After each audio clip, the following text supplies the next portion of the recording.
All right, so a beautiful day here in San Francisco, not a lot of wind. I'm painting a familiar scene today. So here's the scene I'm working with.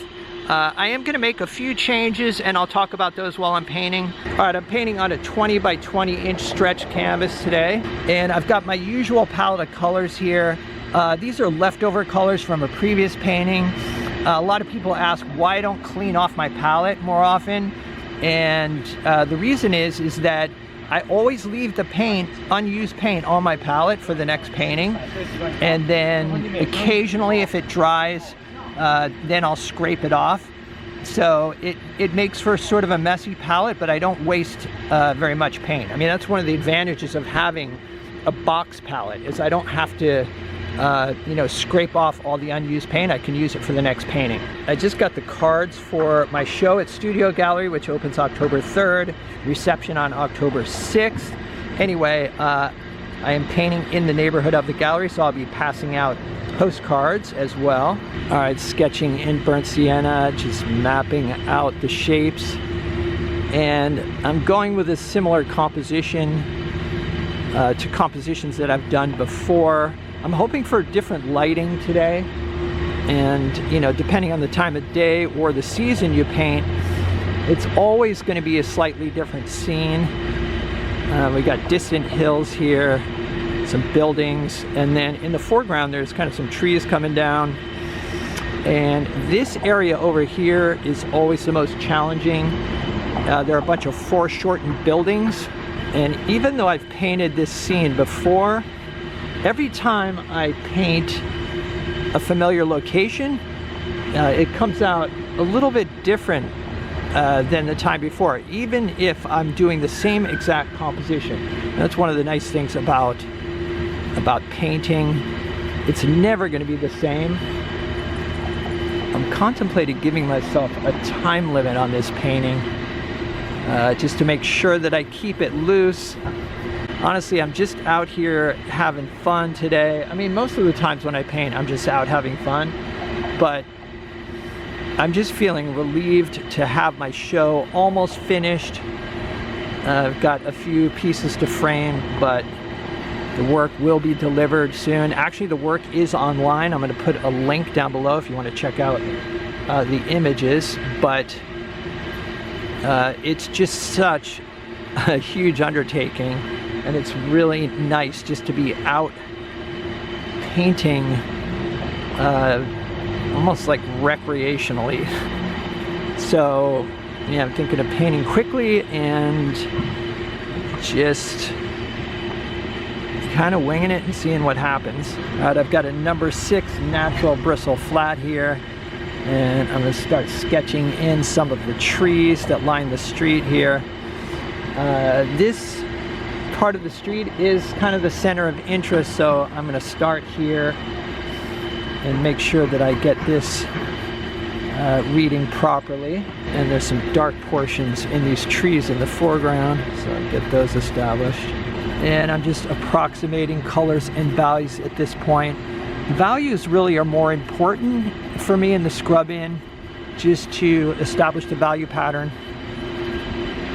I say it over and over again, but the value pattern really is the composition, blocking in some of the shadows on the street. And I've decided to take off my glasses, which is sort of like a forced squint. And I like to squint or take off my glasses to reduce everything to simple shapes so that I'm not focusing on things. I'm just looking for an appealing arrangement of shapes. All right, I've got a gray mixture here that I've thinned down quite a bit. And I've decided that what I'm going to do is paint everything in shadow using this gray. I may make a few minor alterations to the color.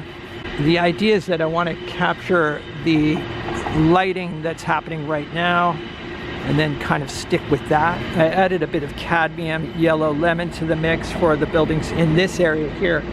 There's quite a bit of warmth in these buildings, which sort of separates them from the buildings in the distance.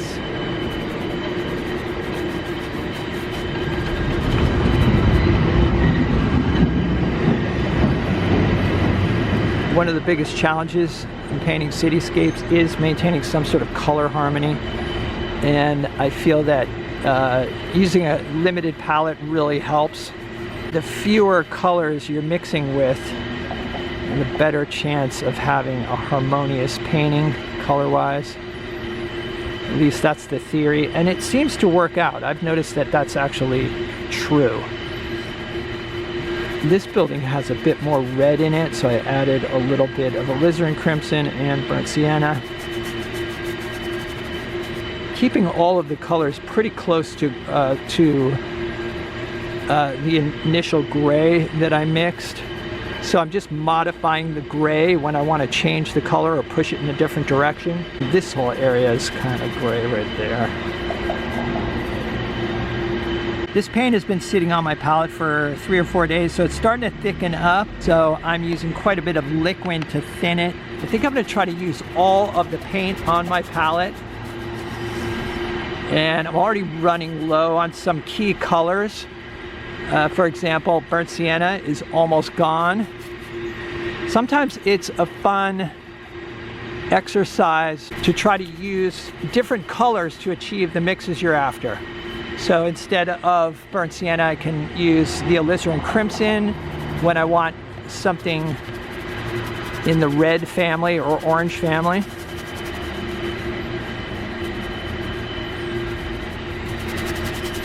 And I think this sky is a little bit too dark, but that's all right. I can always add some white directly to the canvas to lighten it up. But I also want to make sure that the sky is not too light that it competes with the highlights on the street. All right, I added a touch of ultramarine blue to my sky mixture for the distant hills.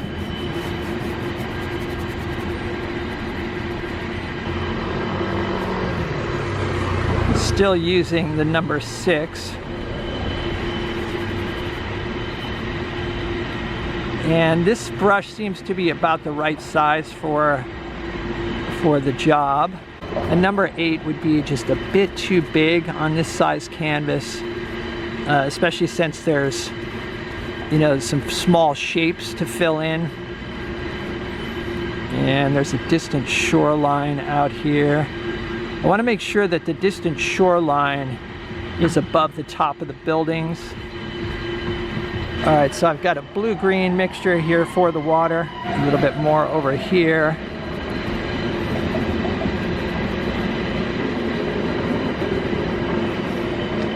All right, that looks pretty good.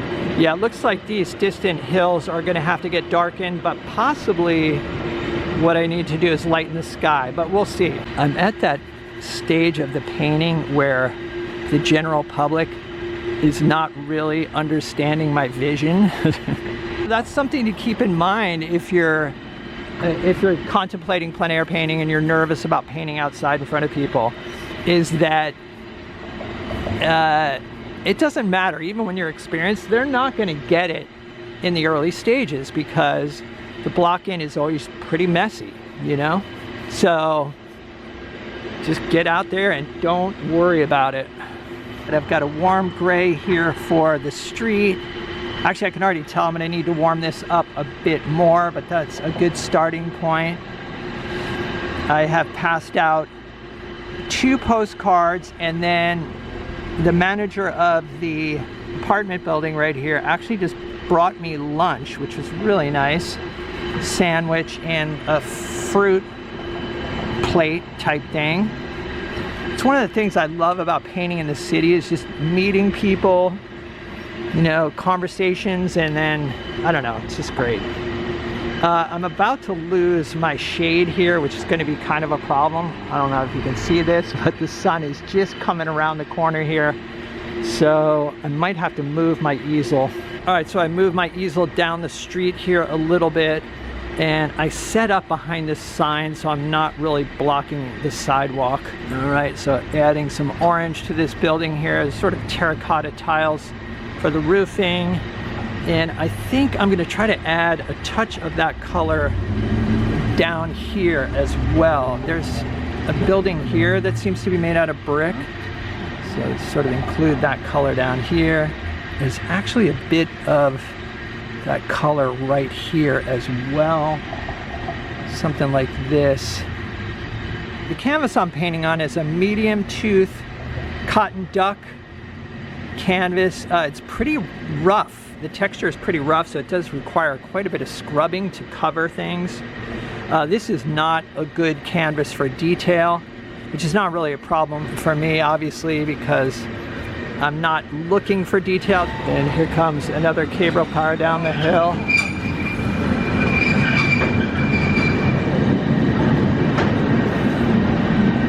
All right, so at this point the blocking is finished, and I just walk back about 10 feet or 15 feet just to take a look at the composition. I like the arrangement of shapes, so the next step is to maybe get a little bit more definition in this area here. So I've switched over to a number 4 synthetic flat, and I'm thinking I might just build this painting up with strokes of intention, as I like to call them. So load the brush, make a stroke, load the brush, make a stroke. This brush seems to be about the right size for the shapes I'm working with. One thing I'm always thinking about when painting a complicated scene is trying to achieve some sort of coherence. So as I mentioned before, using a limited palette helps, but it also helps to use maybe one brush for the whole painting, or, you know, just trying to achieve some kind of consistency in the brushwork. Using a light blue mixture here to suggest the tops of some cars in the shadows. And I just try to keep these shapes somewhat random. You have a couple down here too. A couple over here. And obviously up here they need to be smaller. All right, now I've got a mixture of titanium white with a bit of cadmium yellow lemon, and I'm just gonna place a few random highlights out here. I especially want them in this area because I want the eye to go, you know, up this street. So down here I'll have less highlights.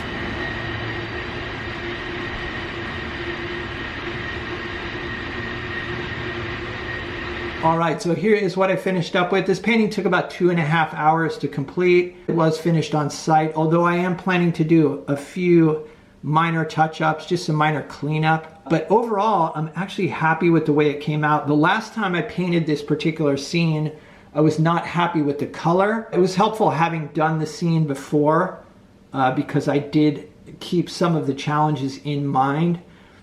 So as for the color harmony, I think what really helped was I did not clean my palette. I just kept working into the grays that were on my palette. And so when I wanted to push a gray in a particular direction, I would just either warm it up, cool it off, or add whatever color I wanted to. But by working into those grays that were on my palette, I think it really helped keep the colors cohesive. Of course, the composition is a composition that I've done before and will do again in the future. I think it's a great idea to go back to challenging spots and to repaint them. As I mentioned, every painting is going to come out different. Even if you do the exact same composition, the lighting is always different. And then, I mean, just think of how many brush strokes it takes to create a painting. There's no way you're going to duplicate a painting. So this is definitely the spot I plan on returning to. All right, so as I mentioned, my show at Studio Gallery opens this Thursday, October 3rd. Most of the paintings in the show have been painted in the videos here on YouTube, and all of the images are now online. I'll put a link down below so you guys can check out the images. Even though the show doesn't open until the 3rd, paintings are still available, so if you see something you like, email the gallery. Also, if you'd like to see some extra videos and help support the channel, there's a Patreon link down below. It's the Patreon support and buying paintings, buying my paintings, that help keep me making these videos. It's much appreciated, so check it out. All right, see you guys. Oh, stay creative. See you guys in the next video.